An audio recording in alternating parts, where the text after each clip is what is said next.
ಇನ್ನು ತನ್ನ ಬಂಧನವನ್ನ ಪ್ರಶ್ನಿಸಿ ನಿಖಿಲ್ ಸೋಸಲೆ ಕೋರ್ಟ್ಗೆ ಅರ್ಜಿಯನ್ನ ಸಲ್ಲಿಸಿದ್ದು, ನಿಖಿಲ್ ಪತ್ನಿಯವರು ಕೂಡ ಅರ್ಜಿಯನ್ನ ಸಲ್ಲಿಸಿದ್ದು. ನಿನ್ನೆ ವಿಚಾರಣೆ ನಡೆದಿದೆ, ಇವತ್ತು ವಿಚಾರಣೆ ಮುಂದುವರಿಯುತ್ತೆ. ಹೈಕೋರ್ಟ್ನಲ್ಲಿ ಅರ್ಜಿ ವಿಚಾರಣೆ ನಿನ್ನೆ ಬಂದಿತ್ತು. ನಿಯಮ ಮೀರಿ ನಿಖಿಲ್ನ ಬಂಧಿಸಲಾಗಿದೆ. ನಿನ್ನೆ ಹೈಕೋರ್ಟ್ನಲ್ಲಿ ಸಂದೇಶ್ ಚೌಟ ನಿಖಿಲ್ ಪರ ವಕೀಲರು ವಾದ ಮಂಡನೆ ಮಾಡಿದ್ರು.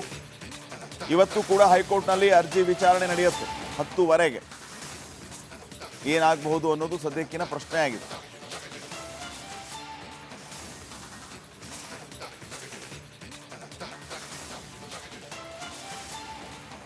ಈ ಎಲ್ಲ ವಿಚಾರಗಳಿಗೆ ಸಂಬಂಧಪಟ್ಟಂತೆ ಮತ್ತಷ್ಟು ಮಾಹಿತಿ ಕೊಡೋದಕ್ಕೆ ಪ್ರತಿನಿಧಿ ಮಾದೇಶ್ ಈಗ ನೇರ ಸಂಪರ್ಕದಲ್ಲಿ ಜಾಯ್ನ್ ಆಗಿದ್ದಾರೆ. ಮಾದೇಶ್, ಹಲವು ಪ್ರಶ್ನೆಗಳನ್ನ ಕೋರ್ಟ್ ಎತ್ತಿದೆ. ಯಾರು ಮಾತಾಡಿಕೊಂಡು ಇದಕ್ಕೆ ಪ್ಲಾನ್ ಮಾಡಿದ್ರಿ, ಯಾವ ರೀತಿ ಸಿದ್ಧತೆ ಇತ್ತು, ಬಹುತೇಕ ಈ ಎಲ್ಲ ಪ್ರಶ್ನೆಗಳಿಗೆ ಉತ್ತರ ಯಾವ ರೀತಿ ಬರುತ್ತೆ ಅನ್ನೋದು ಕುತೂಹಲಕ್ಕೆ ಕಾರಣ ಆಗ್ತಾ ಇರೋದು ಒಂದು ಕಡೆ. ಆದರೆ ಯಾಕಂದರೆ ಇವರು ಏನೋ ಸತ್ಯವನ್ನ ಮರೆಮಾಚೋದಕ್ಕೆ ಮತ್ತೊಂದು ಮಗದೊಂದು ಹೇಳಿದರೆ, ವಾಸ್ತವ ಅಂತೂ ಕನ್ನಡಿಯಾಗಿದೆ, ಇಡೀ ಜಗತ್ತಿನ ಮುಂದೆ ಇದೆ. ಅವತ್ತೇನೇನು ಅವಾಂತರಗಳಾಯಿತು ಅಂತ ಹೇಳಿ, ಏನೇನು ಅವ್ಯವಸ್ಥೆ ಆಗಿತ್ತು ಅಂತ ಹೇಳಿ, ಏನು ಹೇಳಿ ಜಾರ್ಕೊಳ್ಳೋದಕ್ಕೆ ಬರೋದಿಲ್ಲ. ಇನ್ನು ಮತ್ತೊಂದು ಕಡೆ ಇವತ್ತು ಮತ್ತೆ 10:00ವರೆಗೆ ನಿಖಿಲ್ ಸೋಸಲೆ ಅರ್ಜಿ ವಿಚಾರಣೆ ಬರುತ್ತೆ. ನಿನ್ನೆ ಏನೆಲ್ಲ ಆಯಿತು ಕೋರ್ಟಲ್ಲಿ ನೋಡಿದ್ದೀವಿ. ಸೊ ಏನೆಲ್ಲ ಅಪ್ಡೇಟ್ಸ್ ಇದೆ?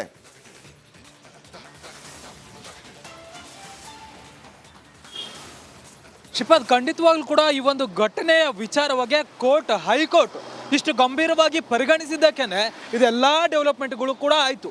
ಯಾರೊಬ್ಬರು ಕೂಡ PIL ಇನ್ನೂ ಕೂಡ ಹಾಕಿರಲಿಲ್ಲ. ಆದರೆ ಈ ಒಂದು ಘಟನೆಯ ಬಗ್ಗೆ ಹನ್ನೊಂದು ಸಾವಾಗಿದೆ ಅನ್ನೋದ್ರ ಬಗ್ಗೆ ಗಂಭೀರವಾಗಿ ಪರಿಗಣಿಸಿದಂಥ ಹೈಕೋರ್ಟ್ ಸ್ವಯಂ ಪ್ರೇರಿತವಾಗಿ PIL ಅನ್ನು ದಾಖಲಿಸಿಕೊಂಡು ವಿಚಾರಣೆಯನ್ನು ನಡೆಯಿತು.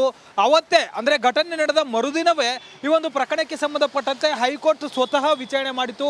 ಅವತ್ತು AG ಆಗಿರ್ಬೋದು, ಸಂಬಂಧಪಟ್ಟಂಥ ಅಧಿಕಾರಿಗಳನ್ನು ಕರೆದು ಒಂದಷ್ಟು ವಿಚಾರಣೆ ನಡೆಸಿ ಈ ಒಂದು ಘಟನೆಗೆ ಸಂಬಂಧಪಟ್ಟಂತೆ ಸರ್ಕಾರದ ಕಡೆಯಿಂದ ಏನೆಲ್ಲ ಕ್ರಮಗಳನ್ನು ಕೈಗೊಳ್ಳಲಾಗಿತ್ತು, ಜೊತೆಗೆ ಈ ಒಂದು ಕಾರ್ಯಕ್ರಮದ ವ್ಯವಸ್ಥೆ ಸಿದ್ಧತೆಗಳು ಹೇಗೆ ನಡೆದಿತ್ತು ಅದೆಲ್ಲದಕ್ಕೆ ಸಂಬಂಧಪಟ್ಟಂತೆ ನಮಗೊಂದು ವರದಿ ಸಲ್ಲಿಸಬೇಕು ಅಂತೇಳಿ ಹೈಕೋರ್ಟ್ ಸ್ವತಃ ಸೂಚನೆ ನೀಡುವಂಥ ಕೆಲಸವನ್ನು ಮಾಡಿತ್ತು. ಆ ಒಂದು ವಿಚಾರಕ್ಕೆ ಸಂಬಂಧಪಟ್ಟಂತೆ ಯಾವಾಗ ಹೈಕೋರ್ಟ್ ಸುಮೋಟೋ ದಾಖಲಿಸ್ಕೊಳ್ಳುತ್ತೋ ಆ ನಂತರದ ಎಲ್ಲ ಡೆವಲಪ್ಮೆಂಟ್ಗಳು ಕೂಡ ಈಗಾಗಲೇ ನೋಡಾಗಿದೆ. ಆದರೆ ಅದಕ್ಕೂ ಮುಂಚೆ ಏನಾಗಿತ್ತಲ್ಲ, ಅದ್ಯಾವುದನ್ನು ಕೂಡ ಸರ್ಕಾರ ಆಗಿರ್ಬೋದು, RCB ಆಗಿರ್ಬೋದು, KSC ಆಗಿರ್ಬೋದು, DN ಆಗಿರ್ಬೋದು, ಎಲ್ಲರೂ ಕೂಡ ಒಬ್ಬರ ಮೇಲೆ ಒಬ್ಬರು ತಪ್ಪುಗಳನ್ನು ಎತ್ತಾಕೊಳ್ತಿದ್ರು. ಜೊತೆಗೆ ಅಲ್ಲಿ ಒಬ್ಬರ ಮೇಲೂ ಕೂಡ ಕ್ರಮ ಆಗಿರಲಿಲ್ಲ. ಯಾವ ಲೆವೆಲ್ಗೆ ಅಂದರೆ FIR ಕೂಡ ಇಲ್ಲಿ ದಾಖಲಾಗಿರಲಿಲ್ಲ. ಅಷ್ಟೊಂದು ನಿರ್ಲಕ್ಷ್ಯ ಇಲ್ಲಿ ಎದ್ದು ಕಾಣ್ತಿತ್ತು. ಯಾವಾಗ ಹೈಕೋರ್ಟ್ ಇಲ್ಲಿ ಇಂಟ್ರಿಫೈ ಆಯಿತೋ, ಯಾವಾಗ ಹೈಕೋರ್ಟ್ ಇಲ್ಲಿ ಸೊಮೋಟೋ ಕೇಸನ್ನು ದಾಖಲು ಮಾಡಿಕೊಳ್ಳಲಾಗಿತ್ತು, ಆವಾಗಲೇ ಸರ್ಕಾರ ಎಚ್ಚೆತ್ಕೊಂಡು ಕೂಡಲೇ ಒಂದಷ್ಟು ಕ್ರಮಗಳನ್ನು ಕೈಗೊಳ್ತು. ಕಮಿಷನರನ್ನು ಅಮಾನತು ಮಾಡಿತ್ತು. ಇಮಿಡಿಯೇಟ್ಲಿ FIRಗಳು ದಾಖಲಾದವು. ಕಮಿಷನರ್ ನೇರವಾಗಿ ಪ್ರೆಸ್ ಮೀಟನ್ನು ಮಾಡ್ತಾರೆ. ಪ್ರೆಸ್ ಮೀಟನ್ನು ಮಾಡಿ RCB ಆಗಿರ್ಬೋದು, DNIR ಆಗಿರ್ಬೋದು, ಜೊತೆಗೆ KSC ಅವರು ಯಾರು ಇದರಲ್ಲಿ ಭಾಗಿಯಾಗಿದ್ದಾರೆ ಇಮಿಡಿಯೇಟ್ಲಿ ಅವರು ಅರೆಸ್ಟ್ ಆಗಬೇಕು ಅನ್ನುವಂಥ ಲೆವೆಲ್ನಲ್ಲಿ ಅಲ್ಲಿ ಪ್ರೆಸ್ ಮೀಟ್ ಮಾಡಿ ನೇರವಾಗಿ ಆದೇಶವನ್ನು ಮಾಡುವಂಥ ಕೆಲಸವನ್ನು ಮಾಡ್ತಾರೆ. ಅದಾದಮೇಲೆ ಒಂದು ಕಡೆ ಮ್ಯಾಜಿಸ್ಟ್ರೇಟ್ ಕೂಡ ತನಿಖೆಯನ್ನು ನಡೆಸುವಂಥ ಕೆಲಸವನ್ನು ಮಾಡುತ್ತೆ. ಇಷ್ಟೆಲ್ಲ ಡೆವಲಪ್ಮೆಂಟ್ಗಳು ಕೂಡ ಇವತ್ತು ಹೈಕೋರ್ಟ್ಗೆ ಈ ಒಂದು ವರದಿಯ ತನಿಖಾ ಪ್ರಗತಿಯ ವರದಿಯನ್ನು ಸಲ್ಲಿಸಬೇಕಂತೇಳಿ ಅವತ್ತೇನು ಹೈಕೋರ್ಟ್ ಸೂಚನೆ ನೀಡಿರುತ್ತೋ ಅದರ ಮರುದಿನವೇ ಇಷ್ಟೆಲ್ಲ ಡೆವಲಪ್ಮೆಂಟ್ಗಳಾಗುತ್ತೆ. ಇವತ್ತು ಹೈಕೋರ್ಟ್ಗೆ ಸರ್ಕಾರ ವರದಿ ಸಲ್ಲಿಸಬೇಕಾಗಿದೆ. ಸರ್ಕಾರ ಏನು ಕ್ರಮಗಳನ್ನು ಕೈಗೊಂಡಿದೆ, ಮುಂಚೆ ಏನೆಲ್ಲ ಸಿದ್ಧತೆಗಳನ್ನು ಮಾಡಲಾಗಿತ್ತು, ಆ ಒಂದು ಘಟನೆ ನಡೆದ ನಂತರ ಯಾರ್ಯಾರ ವಿರುದ್ಧ ಕ್ರಮ ಆಗಿದೆ, ಏನು ಕಾರಣ ಆಗಿತ್ತು, ತನಿಖೆ ವೇಳೆ ಏನೆಲ್ಲ ಗೊತ್ತಾಗಿದೆ, ಎಲ್ಲವನ್ನು ಕೂಡ ವರದಿ ಸಲ್ಲಿಸಬೇಕಂತೇಳಿ ಹೈಕೋರ್ಟ್ ಸೂಚನೆ ನೀಡಿತ್ತು. ಈಗಾಗಲೇ ಸರ್ಕಾರದ ಕಡೆಯಿಂದ ಒಂದಷ್ಟು ಕ್ರಮಗಳಾಗಿದೆ. ಅಂದರೆ ADGP ಇಂಟೆಲಿಜೆನ್ಸ್ ADGP ಅವರು ಗುಪ್ತಚರ ಇಲಾಖೆ ADGP ಅವರು ಟ್ರಾನ್ಸ್ಫರ್ ಆದರು. ಕಾರ್ಯದರ್ಶಿ ಗೋವಿಂದರಾಜ್ ಅವರನ್ನು ಎತ್ತಂಗಡಿ ಮಾಡಲಾಯಿತು. ಜೊತೆಗೆ ಕಮಿಷನರ್ ಸೇರಿ 5 ಜನ ಆಫೀಸರ್ಸ್ಗಳನ್ನು ಅಮಾನತು ಮಾಡಲಾಗಿತ್ತು. ಜೊತೆಗೆ 4 ಜನರನ್ನ ಈಗಾಗಲೇ ಬಂಧಿಸಿ ಜೈಲಿಗೆ ಕಳಿಸಲಾಗಿದೆ. ಸಂಪರ್ಕಿಸ್ತೀವಿ. Thank you Madesh. ಇನ್ನು ತನ್ನ ಬಂಧನವನ್ನ ಪ್ರಶ್ನಿಸಿ ನಿಖಿಲ್ ಸೋಸಲೆ ಕೋರ್ಟ್ಗೆ ಅರ್ಜಿಯನ್ನ ಸಲ್ಲಿಸಿದ್ದು, ನಿಖಿಲ್ ಪತ್ನಿಯವರು ಕೂಡ ಅರ್ಜಿಯನ್ನ ಸಲ್ಲಿಸಿದ್ದು. ನಿನ್ನೆ ವಿಚಾರಣೆ ನಡೆದಿದೆ, ಇವತ್ತು ವಿಚಾರಣೆ ಮುಂದುವರಿಯುತ್ತೆ. ಹೈಕೋರ್ಟ್ನಲ್ಲಿ ಅರ್ಜಿ ವಿಚಾರಣೆ ನಿನ್ನೆ ಬಂದಿತ್ತು. ನಿಯಮ ಮೀರಿ ನಿಖಿಲ್ನ ಬಂಧಿಸಲಾಗಿದೆ. ನಿನ್ನೆ ಹೈಕೋರ್ಟ್ನಲ್ಲಿ ಸಂದೇಶ್ ಚೌಟ ನಿಖಿಲ್ ಪರ ವಕೀಲರು ವಾದ ಮಂಡನೆ ಮಾಡಿದ್ರು. ಇವತ್ತು ಕೂಡ ಹೈಕೋರ್ಟ್ನಲ್ಲಿ ಅರ್ಜಿ ವಿಚಾರಣೆ ನಡೆಯುತ್ತೆ 10:00ವರೆಗೆ. ಏನಾಗಬಹುದು ಅನ್ನೋದು ಸದ್ಯಕ್ಕಿನ ಪ್ರಶ್ನೆ ಆಗಿದೆ.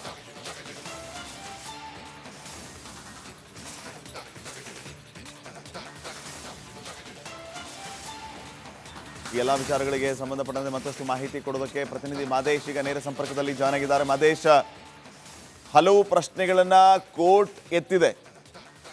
ಯಾರು ಮಾತಾಡಿಕೊಂಡು ಇದಕ್ಕೆ ಪ್ಲ್ಯಾನ್ ಮಾಡಿದಿರಿ, ಯಾವ ರೀತಿ ಸಿದ್ಧತೆ ಇತ್ತು, ಬಹುತೇಕ ಈ ಎಲ್ಲ ಪ್ರಶ್ನೆಗಳಿಗೆ ಉತ್ತರ ಯಾವ ರೀತಿ ಬರುತ್ತೆ ಅನ್ನೋದು ಕುತೂಹಲಕ್ಕೆ ಕಾರಣ ಆಗ್ತಾ ಇರೋದು ಒಂದು ಕಡೆ. ಆದರೆ ಯಾಕಂದರೆ ಇವರು ಏನೋ ಸತ್ಯವನ್ನು ಮರೆಮಾಚೋದಕ್ಕೆ ಮತ್ತೊಂದು ಮಗದೊಂದು ಹೇಳಿದರೆ, ವಾಸ್ತವ ಅಂತೂ ಕನ್ನಡಿಯಾಗಿದೆ, ಇಡೀ ಜಗತ್ತಿನ ಮುಂದೆ ಇದೆ. ಅವತ್ತೇನೇನು ಅವಾಂತರಗಳಾಯಿತು ಅಂತ ಹೇಳಿ, ಏನೇನು ಅವ್ಯವಸ್ಥೆ ಆಗಿತ್ತು ಅಂತ ಹೇಳಿ ಏನು ಹೇಳಿ ಜಾರ್ಕೊಳ್ಳೋದಕ್ಕೆ ಬರೋದಿಲ್ಲ. ಇನ್ನು ಮತ್ತೊಂದು ಕಡೆ ಇವತ್ತು ಮತ್ತೆ 10ವರೆಗೆ ನಿಖಿಲ್ ಸೋಸಲೆ ಅರ್ಜಿ ವಿಚಾರಣೆ ಬರುತ್ತೆ. ನಿನ್ನೆ ಏನೆಲ್ಲ ಆಯಿತು ಕೋರ್ಟಲ್ಲಿ ನೋಡಿದ್ದೀವಿ. ಸೊ ಏನೆಲ್ಲ ಅಪ್ಡೇಟ್ಸ್ ಇದೆ?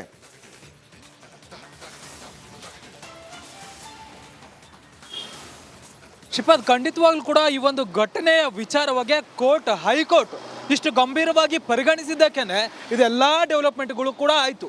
ಯಾರೊಬ್ಬರು ಕೂಡ PIL ಇನ್ನೂ ಕೂಡ ಹಾಕಿರಲಿಲ್ಲ. ಆದರೆ ಈ ಒಂದು ಘಟನೆಯ ಬಗ್ಗೆ ಹನ್ನೊಂದು ಸಾವಾಗಿದೆ ಅನ್ನೋದ್ರ ಬಗ್ಗೆ ಗಂಭೀರವಾಗಿ ಪರಿಗಣಿಸಿದಂಥ ಹೈಕೋರ್ಟ್ ಸ್ವಯಂ ಪ್ರೇರಿತವಾಗಿ PIL ಅನ್ನು ದಾಖಲಿಸಿಕೊಂಡು ವಿಚಾರಣೆಯನ್ನು ನಡೆಯಿತು.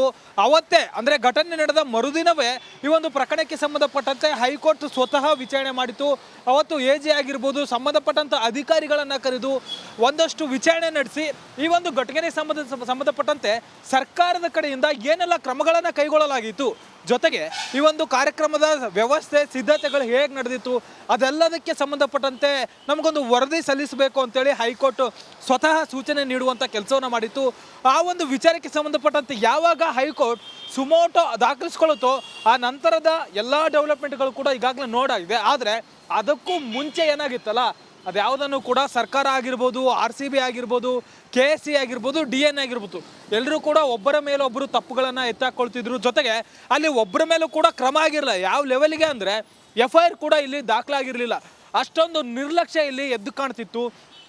ಯಾವಾಗ ಹೈಕೋರ್ಟ್ ಇಲ್ಲಿ ಇಂಟ್ರಿಫೈ ಆಯಿತೋ, ಯಾವಾಗ ಹೈಕೋರ್ಟ್ ಇಲ್ಲಿ ಸೊಮೋಟೋ ಕೇಸನ್ನು ದಾಖಲು ಮಾಡಿಕೊಳ್ಳಲಾಗಿತ್ತೋ, ಆವಾಗಲೇ ಸರ್ಕಾರ ಎಚ್ಚೆತ್ಕೊಂಡು ಕೂಡಲೇ ಒಂದಷ್ಟು ಕ್ರಮಗಳನ್ನು ಕೈಗೊಳ್ತು. ಕಮಿಷನರನ್ನು ಅಮಾನತು ಮಾಡಿತ್ತು. ಇಮಿಡಿಯೇಟ್ಲಿ FIRಗಳು ದಾಖಲಾದವು. ಕಮಿಷನರ್ ನೇರವಾಗಿ ಪ್ರೆಸ್ ಮೀಟನ್ನು ಮಾಡ್ತಾರೆ. ಪ್ರೆಸ್ ಮೀಟನ್ನು ಮಾಡಿ RCB ಆಗಿರ್ಬೋದು, DNI ಆಗಿರ್ಬೋದು, ಜೊತೆಗೆ KSC ಅವರು ಯಾರು ಇದರಲ್ಲಿ ಭಾಗಿಯಾಗಿದ್ದಾರೆ ಇಮಿಡಿಯೇಟ್ಲಿ ಅವರು ಅರೆಸ್ಟ್ ಆಗಬೇಕು ಅನ್ನುವಂಥ ಲೆವೆಲ್ನಲ್ಲಿ ಅಲ್ಲಿ ಪ್ರೆಸ್ ಮೀಟ್ ಮಾಡಿ ನೇರವಾಗಿ ಆದೇಶವನ್ನು ಮಾಡುವಂಥ ಕೆಲಸವನ್ನು ಮಾಡ್ತಾರೆ. ಅದಾದಮೇಲೆ ಒಂದು ಕಡೆ ಮ್ಯಾಜಿಸ್ಟ್ರೇಟ್ ಕೂಡ ತನಿಖೆಯನ್ನು ನಡೆಸುವಂಥ ಕೆಲಸವನ್ನು ಮಾಡುತ್ತೆ. ಇಷ್ಟೆಲ್ಲ ಡೆವಲಪ್ಮೆಂಟ್ಗಳು ಕೂಡ ಇವತ್ತು ಹೈಕೋರ್ಟ್ಗೆ ಈ ಒಂದು ವರದಿಯ ತನಿಖಾ ಪ್ರಗತಿಯ ವರದಿಯನ್ನು ಸಲ್ಲಿಸಬೇಕೆ ಅಂತೇಳಿ ಅವತ್ತೇನು ಹೈಕೋರ್ಟ್ ಸೂಚನೆ ನೀಡಿರುತ್ತೋ ಅದರ ಮರುದಿನವೇ ಇಷ್ಟೆಲ್ಲ ಡೆವಲಪ್ಮೆಂಟ್ಗಳಾಗುತ್ತೆ. ಇವತ್ತು ಹೈಕೋರ್ಟ್ಗೆ ಸರ್ಕಾರ ವರದಿ ಸಲ್ಲಿಸಬೇಕಾಗಿದೆ. ಸರ್ಕಾರ ಏನು ಕ್ರಮಗಳನ್ನು ಕೈಗೊಂಡಿದೆ, ಮುಂಚೆ ಏನೆಲ್ಲ ಸಿದ್ಧತೆಗಳನ್ನು ಮಾಡಲಾಗಿತ್ತು, ಆ ಒಂದು ಘಟನೆ ನಡೆದ ನಂತರ ಯಾರ್ಯಾರ ವಿರುದ್ಧ ಕ್ರಮ ಆಗಿದೆ, ಏನು ಕಾರಣ ಆಗಿದೆ